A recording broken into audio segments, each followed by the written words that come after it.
Programme night addition में हम आपको खुशामदीद कहते हैं। नाजरीन, पाकिस्तान में भारत को सबक सिखाने पर जहां जश्न मनाया जा रहा है, एन उस वक्त में भारत अभी तक जंगी जुनून से बाहर नहीं निकल रहा है। ऐसे लग रहा है कि जैसे भारत आर्जी सीज फायर की आड़ में दोबारा जंग की तैयारी कर रहा है।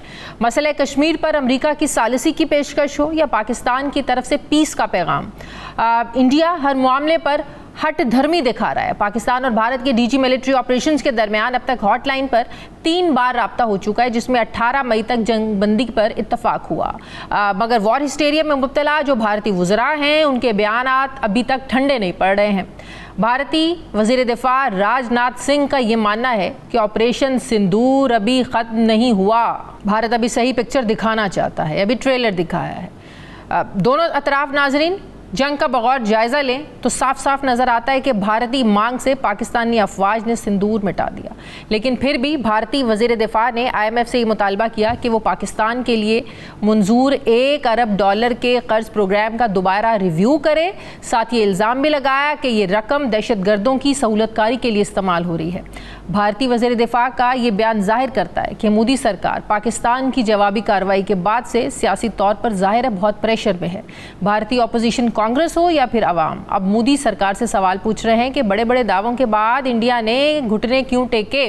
आपको याद होगा 2016 में उड़ी हमले के बाद मोदी ने आज़ाद कश्मीर में झूठी सर्जिकल स्ट्राइक्स का ड्रामा रचाया, फिर 2019 में पुलवामा के बाद बालाकोट में स्ट्राइक्स करने का दावा किया और इस बार पहलगाम को पाकिस्तान से जोड़ा गया ताकि इंडियन अवाम को सेंटिमेंट्स के साथ, उनके जज्बात के साथ खेला जा सके। मगर पाकिस्तान ने फिर ऐसा जवाब दिया, ऐसा जवाबी हमला किया कि मोदी को न सिर्फ भारत बल्कि पूरी दुनिया के सामने बेनकाब किया, जिसका एतराफ़ साबिक भारतीय वज़ीर ख़ारजा यशवंत सिन्हा ने भी किया है। इसी पर मैं बात करूंगी। मुझे ज्वाइन कर रही हैं पाकिस्तान पीपल्स पार्टी की मरकज़ी तर्जुमान सीनियर रहनुमा शाज़िया मरी साहिबा। अस्सलाम वालेकुम, बहुत बहुत शुक्रिया शाज़िया साहिबा, आपने ज्वाइन किया, वक्त दिया। शाज़िया साहिबा, सबसे पहले तो ज़ाहिर है पूरी कौम को हम मुबारकबाद दे रहे हैं कि पाकिस्तान ने जिस जुर्रतमंदी से, बहादुरी से दुश्मन का मुकाबला किया, पूरी दुनिया को इंडिया के सामने इंडिया को बेनकाब किया। हमने देखा इस सारी एपिसोड में बिलावल भुट्टो का रवैया, जवाब देना बड़ा ज़िम्मेदाराना रहा, बड़े ज़िम्मेदाराना तरीके से बयानात देते रहे, वो इंटरव्यूज़ देते रहे। पता चल रहा था कि एक बड़ी जमात का लीडर जो है वो बात कर रहा है, लेकिन बाद में हम देख रहे हैं कि नून लीग तो सारा क्रेडिट खुदे लिए जा रही है कि नून लीग ने सारी स्ट्रैटेजी उनकी थी, ऑपरेशन सारा नवाज शरीफ साहब ने डिज़ाइन किया, स्ट्रैटेजी सारी उनकी थी। बहुत शुक्रिया शाज़िया, बड़े अरसे के बाद आपके प्रोग्राम में शिरकत का मौका मिला है और बहुत ही अहम इशू है। यकीनी तौर पर तमाम पाकिस्तानी जो हैं वो आज उनका सर फ़ख्र से बुलंद है जिस तरीके से पाकिस्तान ने एक अग्रेसर को जवाब दिया। पाकिस्तानी कौम हो और बिलखुसूस जो हमारी आर्म्ड फोर्सेस ने जिस प्रोफेशनलिज्म, जिस ट्रेनिंग और जिस मैच्योरिटी का मुजाहरा किया है वो काबिल तहसीन है। आपने एक तमाम जो इस वक्त की अपडेट है वो सम अप की है और बिलावल भुट्टो जरदारी साहब की रोल के हवाले से जो आपने बात की वो किसी से ढकी छुपी नहीं है। हमसे कोई इख्तलाफ रखे तब भी वो ये कहने पर मजबूर हो जाता है कि जिस तरीके से पाकिस्तान पीपल्स पार्टी के चेयरमैन जनाब बिलावल भुट्टो जरदारी साहब ने पाकिस्तान का मुकदमा पाकिस्तान के अंदर और बैनुल-अक़वामी सतह पर, बैनुल-अक़वामी आलमी मीडिया के सामने जाकर रखा और दुनिया को आगाह किया कि किस तरीके से पाकिस्तान के साथ ज्यादती कर रहा है भारत और किस तरीके से एक अग्रेसर के तौर पर वो पाकिस्तानी कौम का दुश्मन बना हुआ है। तो ये चीज़ उन्होंने बड़ी वाज़ेह तौर पर शवाहिद के साथ पेश की और फिर मकबूजा जम्मू और कश्मीर में जो इंसानी हुकूक की वायलेशन एक अरसे से भारत कर रहा है उस पर तो बिलावल साहब मुतवातर बोल रहे हैं, बल्कि बिलावल साहब ने ही जो प्राइम मिनिस्टर मोदी है उसे बुचर ऑफ गुजरात कहा, ये टर्म भी उन्होंने ही मुतारिफ करवाई है। हाँ, अगर पॉलिटिकल पार्टीज है ये क्रेडिट लेने का आपको पता है होता है, लेकिन हमने कभी खुद ये बात नहीं की है। आपने देखा होगा हमने अप्रिशिएट किया अपने चेयरमैन को, लेकिन हमने इस पर कोई कैंपेन या हमने ये इसको बहुत ज्यादा हाईलाइट नहीं किया क्योंकि देखिए हमने तो इसको एक नेशनल कॉज समझा है। बिल्कुल, इसमें जब हम क्रेडिट लेने की बात करते हैं तो हम बट जाते हैं, हम तकसीम हो जाते हैं और हमारे चेयरमैन ने कभी हमें ये नहीं कहा कि जाओ तुम लोग क्रेडिट लो या तुम लोग कहो कि जी ये, क्योंकि उन्होंने जो किया वो सबके सामने है। अगर आप टेलीविजन चैनल्स खोलें और इंटरनेशनल मीडिया खास तौर पर आप देखें तो तकरीबन हर चैनल पर बिलावल साहब का इंटरव्यू आ रहा था।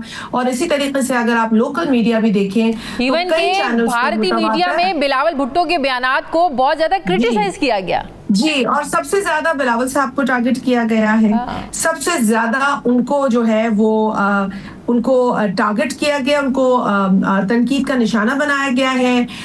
उनका ट्विटर अकाउंट, वहाँ जो एक्स अकाउंट जिसे हम कहते हैं, वो सबसे पहले बिलावल साहब का भारत के अंदर बैन उस पर लगाया गया। फिर उनकी बहन जो कि फर्स्ट लेडी है और MNA भी है, असीफा भुट्टो जरदारी साहिबा, उनका भी ट्विटर अकाउंट। और फिर हमारे आज तो आपको खबरें और भी मिल गई होंगी कि मुतवातर हमारे दीगर रहनुमाओं के जो एक्स अकाउंट है, शेरी रहमान साहिबा का भी, और हमारी जो बिल्कुल, और हमारी जो मीडिया सेल, हमारा जो ट्विटर एक्स अकाउंट है PPP मीडिया, उस पर भी भारत में बैन लगाया गया है। तो निशाना तो पीपल्स पार्टी बन रही है और पीपल्स पार्टी की लीडरशिप बन रही है। तो मुझे नहीं पता कि क्रेडिट किसको लेना चाहिए, लेकिन क्रेडिट पाकिस्तान को लेना चाहिए।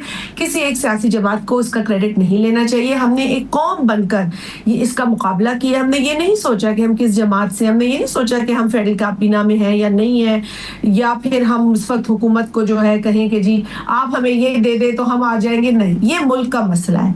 मुल्क का जब भी मसला होता है तो पीपल्स पार्टी हमेशा एक नेशनल जो सोच है हमारी, उसके तहत काम करती है। Because we are a national party. हम पाकिस्तान के हर कोने में हैं, हर इलाके में हैं। और जो बीबी के लिए हमेशा हम कहते थे चारों सूबों की जंजीर बेनजीर, तो वाकईतन हम उसी स्पिरिट में काम करते हैं। तो बिलावल साहब does not need to take that credit. वो क्रेडिट वो डिजर्व करते हैं। उनको जो दे रहे हैं वो उन पर तनकीद करने वाले भी दे रहे हैं, उनके चाहने वाले भी अप्रिशिएट कर रहे हैं। तो जब सब जगह से हर कोने से आपको क्रेडिट मिले, हर शख्स आपको क्रेडिट दे, तो फिर आपको इसकी प्रमोशन की और इसको रब इन करने की जरूरत नहीं है। So we know what Bilawal साहब हैज डन, वी नो। और इंडस वाटर ट्रीटी पे आज भी उनकी आवाज जो है वो भरपूर आवाज है इंडस वाटर ट्रीटी के हवाले से, जो भारत का मौकिफ है और मोदी सरकार का। लेकिन क्या पाकिस्तान पीपल्स पार्टी ये समझती है कि सीज फायर में कुछ ऐसी शराइत होनी चाहिए थी इंडस वाटर ट्रीटी के हवाले से, ये फौरन भारत से मनवाना चाहिए था कि जो आपने यकतरफा तौर पर इसको खत्म किया, आप इसको वापस लें?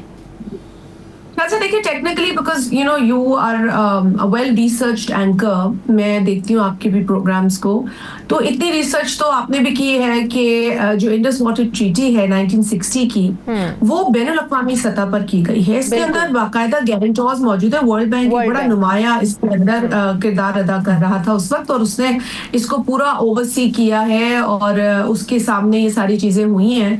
और एक तरह से ये बड़ा इसका एग्जाम्पल दिया जाता था कि बड़ा बेहतरीन मिसाल इस तरह का अग्रीमेंट दो नेबर्स के दरमियान जिसके इतने कॉन्फ्लिक्ट्स हैं उसके साथ होना। So it's quite, I think it was quite an achievement. लेकिन अब वो क्यों दरिया बेचे और क्या हुआ, मैं उस पूरी डिबेट में नहीं जाना चाहती, गलत या सही, लेकिन एक अग्रीमेंट है और बैनुल अक़वामी सतह पर रिकग्नाइज्ड अग्रीमेंट है, इंटरनेशनली अग्रीड अपॉन अग्रीमेंट है। इसको कोई एक स्टेक होल्डर, अगर पाकिस्तान भी चाहता हो तो वो नहीं खत्म कर सकता और भारत चाहता है तो वो भी खत्म नहीं कर सकता। लेकिन आप इससे उनकी ज़हनियत का अंदाजा लगाइए कि 2015 में भी जो तकारीर की है प्राइम मिनिस्टर जो भारत के हैं इस वक्त मोदी, उन्होंने इसी अग्रीमेंट को, इंडस वाटर ट्रीटी अग्रीमेंट को हिट किया है। मतलब उनकी ख्वाहिश जो थी वो एक अरसे से थी कि वो इस अग्रीमेंट को खत्म करे। अच्छा, अब 10 मिनट के मतलब वाकया पेश आता है दहशतगर्दी का 22 अप्रैल को, विद इन 10 मिनट्स पता लग जाता है उनको बगैर तहकीक के, लेकिन एकदम पता चल गया विद इन 10 मिनट्स के पाकिस्तान ने किया है और पाकिस्तान पर ये इल्जामात आयद होना शुरू कर दिए और विद इन नो टाइम एक फेरिस्त आ गई जी ये हम पाकिस्तान के खिलाफ इकदामात उठा रहे हैं, जिसमें इंडस वाटर ट्रीटी सिर्फ उनकी जो सोच है उसकी अक्कासी करता है, क्योंकि ये सिर्फ एक पानी के एग्रीमेंट की का सस्पेंशन उनकी सोच नहीं है, वो एक बर्बरियत जो उनकी बर्बरियत है उनकी सोच के अंदर, उनके इकदामात के अंदर वो नजर आ रही है। बिलावल साहब ने इसको राइटफुली कहा कि ये तो एक क्रिमिनल एक्ट है, बिल्कुल सही, ये तो एक क्रिमिनल एक्ट है, बट डज नॉट मीन कि ये इख्तियार उनके पास है।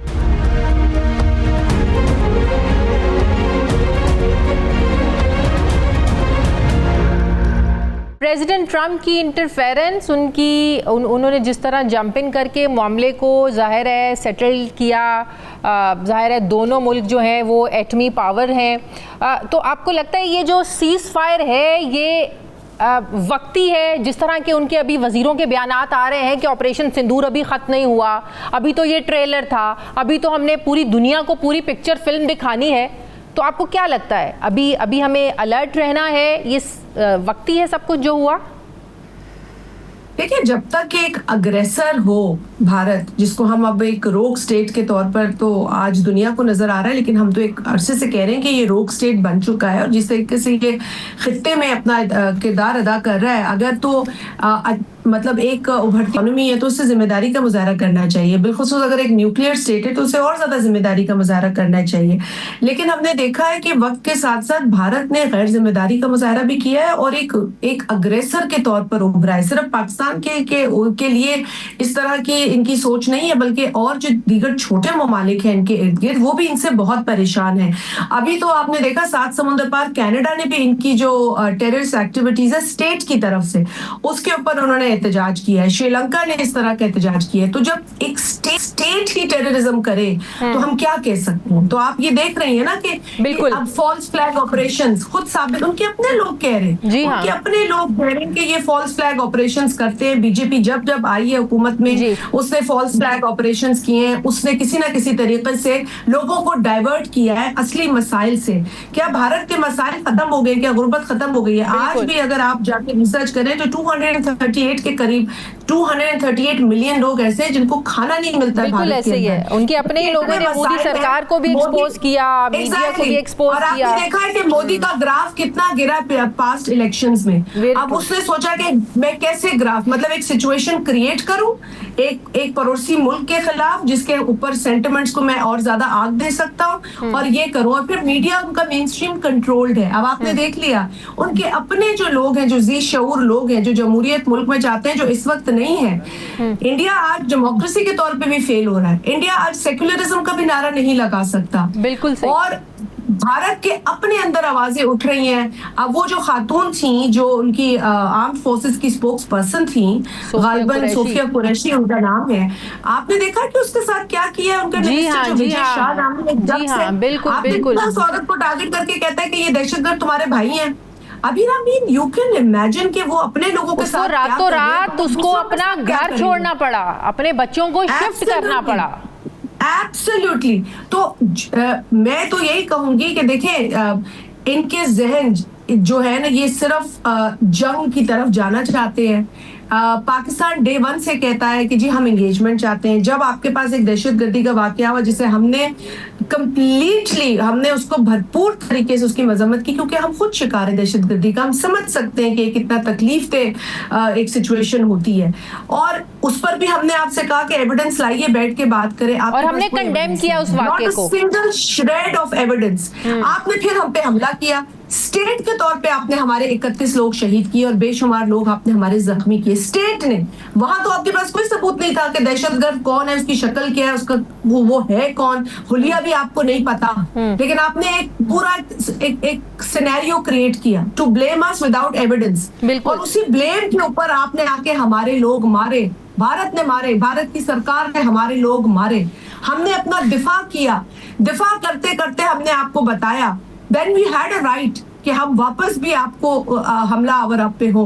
शाजिया मरी साहिबा, ऐसी सिचुएशंस में इसमें कोई शक नहीं है, पूरी कौम का इकट्ठा होना, तमाम सियासी जमात। 9 मई जो है उसे तारीखी अगर हम कहें तो गलत नहीं होगा। 9 मई हो फिर 10 मई तक जो हमने अचीव किया, ये बड़े अहम ये तकरीबन 80 घंटे या 88 आवर्स थे। पाकिस्तान ने अपनी सलाहियत का उनको बता दिया कि जी ये हिसाब है हमारा। अभी हमने कुछ नहीं किया। अभी हमने सिर्फ जहां से आप हम पे हमला कर रहे हैं, हमने उन जगहों को टारगेट किया। बिल्कुल, हम कर बहुत कुछ सकते हैं, बट हम इस मूड में नहीं है, लेकिन आप हमें तंग करेंगे तो फिर कुछ ना कुछ आपको ऐसा ही जवाब आप ही ने सीज फायर मांगी ना, सीज फायर तो आप ही ने मांगी। हम तो एंगेजमेंट की बात कर रहे थे। Pakistan did not want a war, Pakistan does not want a war. Pakistan wants peace in this region. Pakistan has been struggling for peace. Pakistan has been fighting terrorism to get peace for this. अगर मैं अब आपसे ये सवाल पूछ पाऊं कि अगर अब डोमेस्टिक पॉलिटिक्स में भी हम ऐसी कुछ जमातों को इंगेज करें, ज़ाहिर है ऐसे जो मौके होते हैं तमाम सियासी जमातों का, अवाम का इकट्ठे होना ज़रूरी होता है, जो हमें नज़र आया।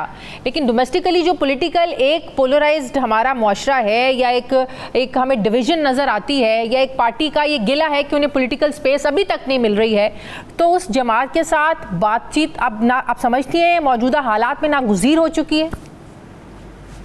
देखिए शाज़िया, टू वेरी ऑनेस्टली, मतलब अच्छा है हम लोग कैंडिडली भी बात कर रहे हैं ओपनली। देखिए बात ये ना कि सारी पॉलिटिकल पार्टीज इस पाकिस्तान हमारे मुल्क की पार्टीज हैं सारी। हर पार्टी आप देखें ना, मतलब वो पाकिस्तान तो तमाम पार्टीज के साथ ही लगा हुआ है। नाम भी अगर आप उठा के देख लें तो मुझे लगता है कि कहीं ना कहीं ये पार्टीज क्यों भूल रही हैं कि पहले आप अपने मुल्क का सोचें, फिर आप अपनी सियासत करें। और जब आपके मुल्क को आपकी जरूरत पड़े, आप हर चीज को छोड़कर अपने मुल्क का दिफा करें, अपने मुल्क के लिए जो कर सकते हैं आप करें। यही हमारा अज़म होना चाहिए, हमारी रेड लाइन हमारा मुल्क होना चाहिए। बिल्कुल।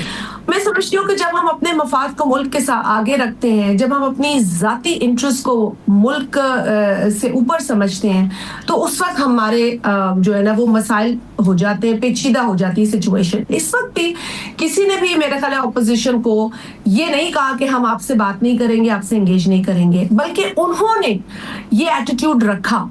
अब अनफॉर्चुनेटली जब एक ब्रीफिंग हुई थी इस्लामाबाद के अंदर, जहां DG-ISPR और मिनिस्टर फॉर इंफॉर्मेशन ने मिलकर हमें पॉलिटिकल पार्टीज को इकट्ठा किया था, उस वक्त भी जो था वो एक एटीट्यूड गलत था उनका। लेकिन हमने फिर भी कहा कि हो सकता है इनकी कोई मजबूरियां हो, ये नहीं आ सकती हो, लेकिन इनके वोटर सपोर्टर वर्कर भी पाकिस्तान के लिए हैं। और आपने देखा कि किस तरीके से फिर बाद में सारे लोग, मतलब अक्रॉस पार्टी लाइन, मतलब वो ऑपोजिशन की जमात के वोटर्स हो या वर्कर्स हो, सब ने पाकिस्तान के लिए नारा लगाया और सेलिब्रेट किया कि पाकिस्तान ने अपना भरपूर दिफा किया। तो मेरा ख्याल है कि वो अब ये PTI को सोचना चाहिए ऐसा ना हो कि उनके वोटर और वर्कर्स जो हैं वो उनको बताएं कि पहले पाकिस्तान। बहुत शुक्रिया पाकिस्तान पीपल्स पार्टी की सीनियर रहनुमा मरकजी तर्जुमान शाज़िया मरी साहिबा मेरे साथ ही। बहुत शुक्रिया शाज़िया साहब, आपने वक्त दिया। नाजरीन, पाकिस्तान और भारत की जंग ने पाकिस्तानियों में सियासी तकसीम को ख़त्म कर दिया है। पूरी की पूरी कौम भारत के ख़िलाफ़ अपनी सिक्योरिटी फोर्सेस के साथ खड़ी थी, खड़ी हैं और खड़ी रहेंगी। इसमें कोई शक नहीं कि इंडिया के ख़िलाफ़ जंग में हम सब एक थे।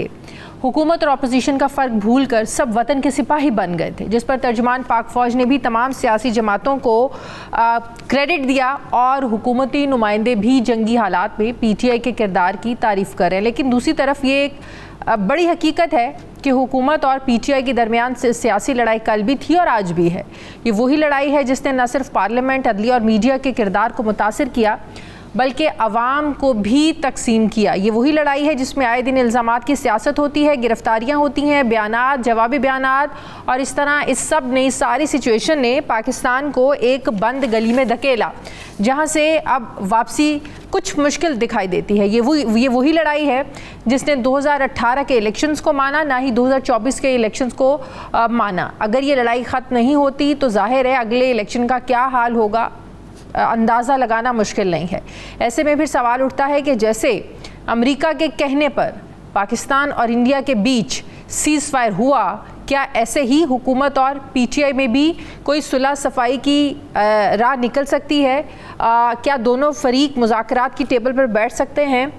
वहाँ इंडिया और पाकिस्तान को के दरमियान सीज़ फायर तो अमेरिका ने करवाया, अमेरिका बीच में पड़ा, तो PTI और हुकूमत के बीच में कौन पड़ेगा, किसको पड़ना चाहिए? सवाल ये भी है कि इख्तलाफात के बावजूद मोदी सरकार के जंगी जुनून के ख़िलाफ़ PTI ने जो एक पॉजिटिव गुड जेस्चर दिया, क्या ये PTI के लिए पॉलिटिकल स्पेस पैदा कर सकता है या एक वजह बन सकता है? अगरचे हुकूमत PTI के साथ बैठने की ऑफ़र कर चुकी है, लेकिन अभी PTI इस पर कंफ्यूज भी नज़र आती है, तकसीम भी नज़र आती है। आधी PTI कुछ बयान देती है, जैसे बैरिस्टर गौहर कहते हैं हैं कि हुकूमत की ऑफ़र का खैर मकदम करते हैं, तो दूसरी तरफ इमरान खान की जो बहन है अलीमा खान, वो बैरिस्टर गौहर की चेयरमैनशिप पर ही सवाल उठा देती हैं। ऐसे में सवाल ये भी उठता है कि इमरान खान के बाद आखिर PTI में अहम कौन है, अलीमा खान या फिर पार्टी लीडरशिप। और ये जो सारी सिचुएशन हुई अभी पाकिस्तान और इंडिया की जंग के बाद बनी है, कौम में यकजहती है, तमाम सियासी जमातें एक साथ हैं, एक पेज पर थीं, तो क्या ये पॉलिटिकली भी पॉसिबल हो सकता है?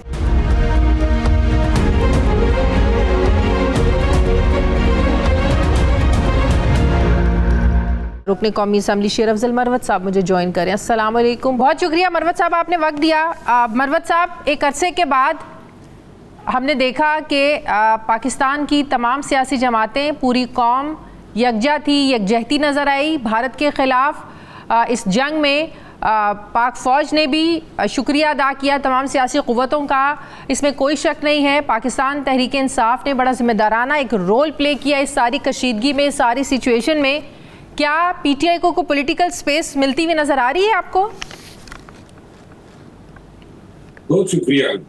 पाकिस्तान तहरीक इंसाफ ने वही रोल अदा किया जो किसी भी मुतअद्दिल पार्टी से जिसकी तवक्को की जा सकती थी। जहां तक आगे सियासी मामलात या मसलहत की बातें हो रही है, इस हवाले से मैं समझता हूं कि पाकिस्तान तहरीक इंसाफ और हुकूमत या हुकूमती जो पार्टनर्स हैं, इनके बीच फासले हर गुजरते दिन के साथ बढ़ते जा रहे हैं।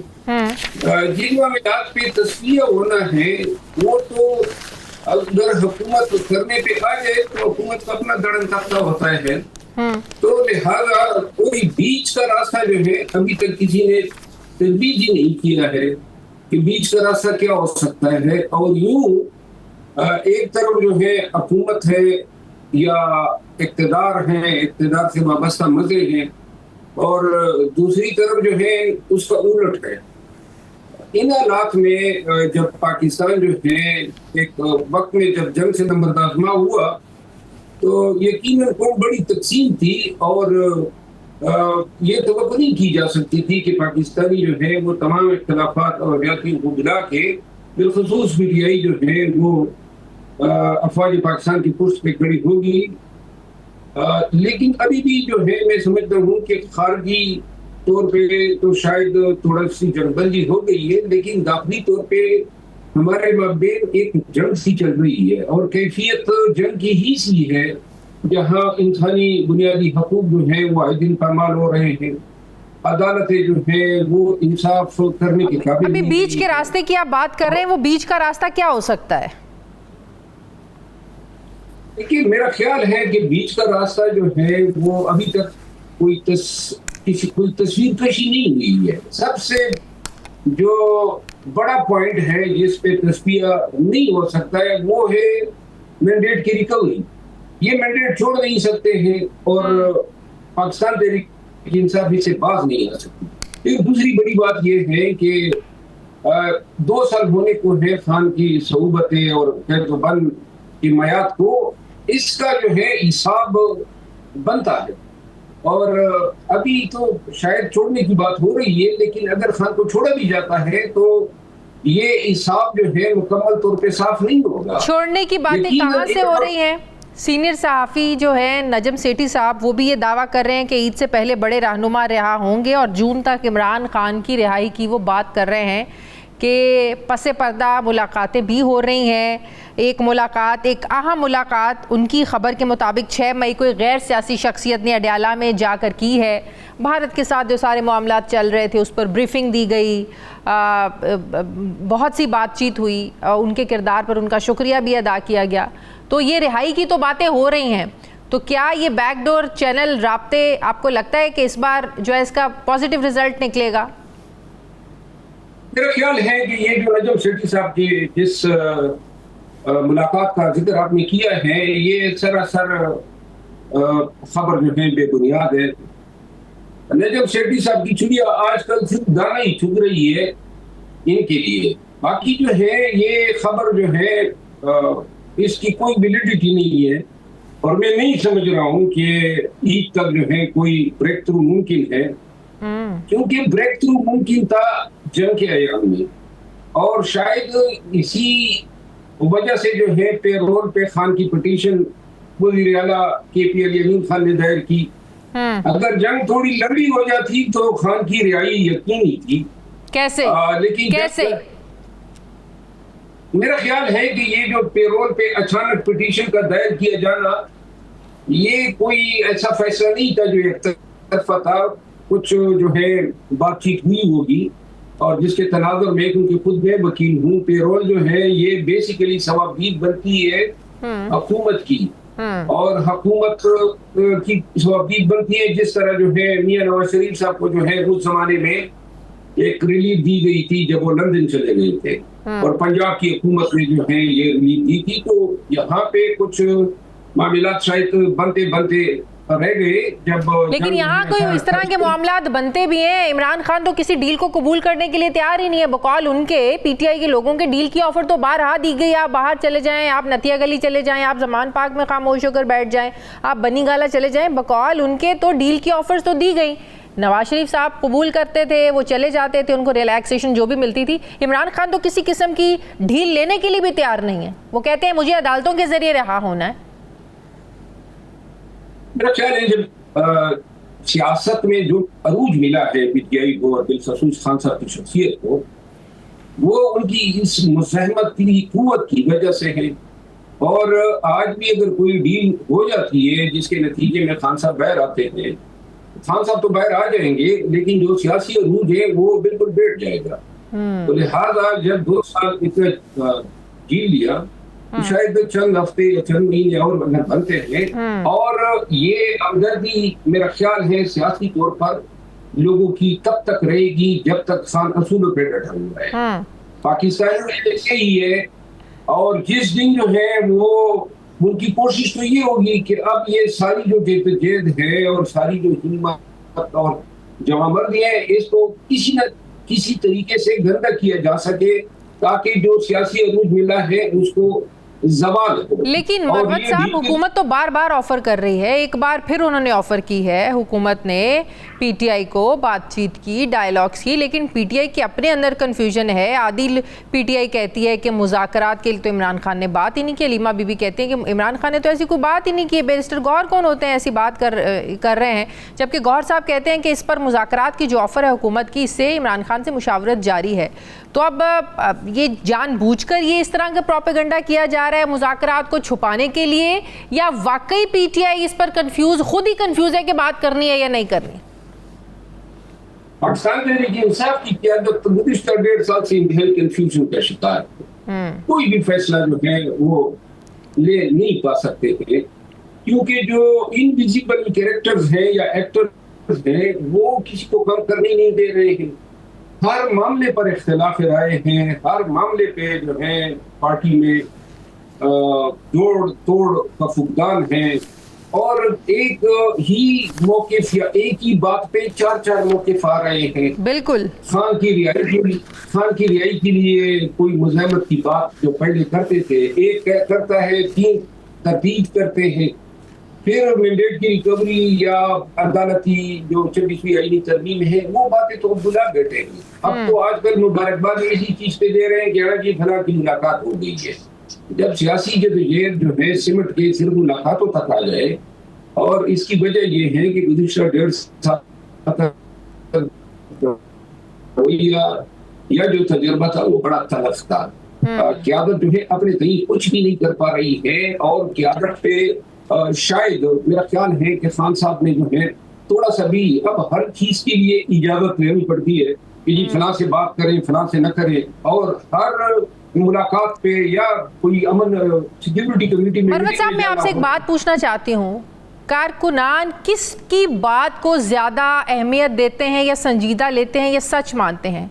अलीमा खान मिलने जाएं अपने भाई से, इमरान खान से, वो बाहर आकर जो बात करती हैं कारकुनान के लिए वो बात अहमियत की हामिल होती है, या बैरिस्टर गौहर अंदर जाएं या सलमान अकरम राजा अंदर जाएं, बात करें और बाहर आके बताएं? क्योंकि दोनों की बातों में फ़र्क होता है। शख्सियत एक ही है जिससे आप मुलाकात कर रहे हैं, टॉपिक भी एक ही है जिस पर आप बात करें, लेकिन बाहर आकर जो वो टॉपिक होता है वो 2 मुख्तलिफ मौक़िफ़ में बदल जाता है। तो कारकुनान के नज़दीक किसकी बात की ज़्यादा अहमियत होती है? मेरा ख्याल है कि ये कहना दुरुस्त होगा कि शायद खान ने अपनी जिंदगी में किसी पे एतमाद नहीं किया, और वो जो 3 नाम आपने बताए बड़ी मोतबर हस्तियां हैं पीटीआई के लिए, लेकिन जहां तक बात को तब्दील करने की बात है या इजाद किए जाने की बात है, इस हवाले से तो मैं कन्फर्म हूं कि कोई भी वकील जो है वो अखलाकन मारली और पार्टी में खान के मकाम को मद्देनजर रखते हुए ये तस्वुर ही नहीं कर सकता है कि उसकी बात को तोड़ मरोड़ के पेश करे। ये ऐन नामुमकिन, चाहे वो सलमान अकरम राजा साहब हो या चाहे बैरिस्टर गौर साहब हो। अलबत्ता जाती अगर कोई अनाद आता है या जाती दिलचस्पी आती है तो वहां पे लहजा जो है वो शायद चेंज हो सकता है, लेकिन ये किसी वकील के लिए मुमकिन नहीं है कि वो अपने क्लाइंट या अपने लीडर जो है वो उसकी बात में आमेज़श करें। बहुत बहुत शुक्रिया शेर अफजल मरवत साहब में थे रुकने कौमी असम्बली, बहुत शुक्रिया आपने वक्त दिया। मुझे ब्रेक लेनी नाज़रीन, वापस आते हैं एक वक्फे के बाद।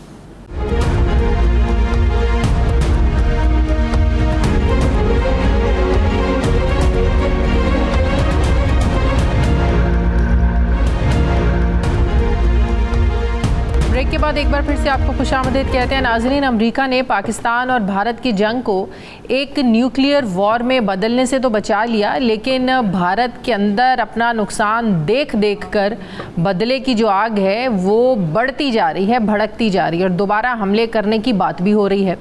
लगभग 78 साल गुजर गए और उंगलियों पर गिना जा सकता है कि कितने दिन पाकिस्तान और भारत में दोस्ती रही, क्योंकि लगता ये है कि ये जंग 2 ममालिक की नहीं बल्कि 2 मुख्तलिफ नज़रियात, 2 बयानियों और 2 पॉलिसीज़ का टकराव है। सीज़ फायर के बाद पाकिस्तान में फ़तह का जश्न है, जबकि दूसरी तरफ अब भी उनके सरों पर जंगी जुनून सवार है। पाकिस्तान को अमन की तलाश है, जबकि दूसरी तरफ भारत दुश्मनी की ज़िद लगाए बैठा है। पहलगाम दहशतगर्दी पर भी उड़ी और पुलवामा की तारीख दोहराई गई। पाकिस्तान ने शफाफ इन्वेस्टिगेशन को मांगा, मगर इंडिया ने सिर्फ इल्ज़ामात लगाए, बेबुनियाद इल्ज़ामात लगाए। पहलगाम वाक़े पर पाकिस्तानी हुकूमत हो या अवाम, सब ने दहशतगर्दी की मज़म्मत की, लेकिन जब बलूचिस्तान में जाफर एक्सप्रेस पर हमला होता है तो भारत में खुशियाँ मनाई जाती हैं। पाकिस्तान खुद दहशतगर्दी के ख़िलाफ़ जंग में हज़ारों जानें दे चुका है, लेकिन भारत हमें ही दहशतगर्दी का इल्ज़ाम देता है।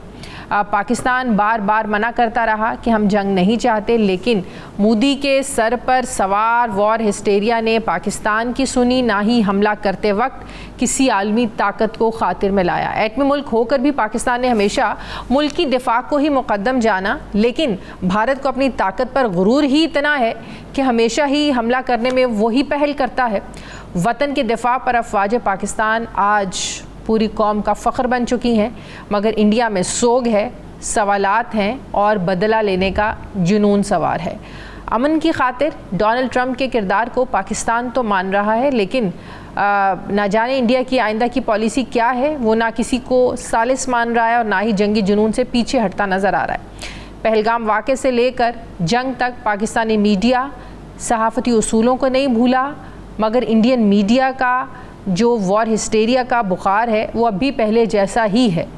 पाकिस्तान हमेशा अक़वाम मुत्तहिदा समेत आलमी क़वानीन मानता आया है, लेकिन इंडिया आलमी क़वानीन को मानता है, ना ही आलमी ताकतों की इसको कोई फ़िक्र है। पाकिस्तान सिंतास मुआहदे पर मुज़ाकरात के लिए राज़ी है, मगर दूसरी तरफ ये जानते हुए भी कि इसे एक्ट ऑफ वॉर तस्वुर किया जा रहा है, भारत पानी रोकने के मंसूबे बना रहा है।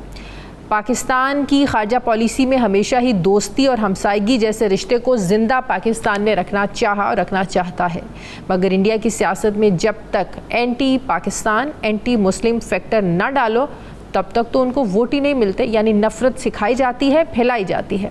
पाकिस्तान खित्ते में जियो और जीने दो की पॉलिसी का दाई है, लेकिन मोदी सरकार इंडिया में आरएसएस की हिंदू इंतहा पसंदाना सोच पर चलकर अक़लियतों के ख़िलाफ़ पॉलिसीज़ बना रही है। पाकिस्तान ने अमन और खैर सगारी के लिए करतारपुर राहदारी खोली कि भारतीय सिखों को आने जाने में कोई मुश्किल ना हो, कोई दिक्कत ना हो, मगर इंडिया तो पाकिस्तानी फ़नकारों को भी बर्दाश्त करने के लिए तैयार नहीं है। तो नाजरीन, सवाल ये है कि हालत अमन में मोदी जैसे इंतहा पसंद हुक्मरान के साथ बायलैटरल इशूज़ पर बात करना मुनासिब होगा या हमारी पॉलिसी भी इसी की ज़बान में जवाब देने की होनी चाहिए?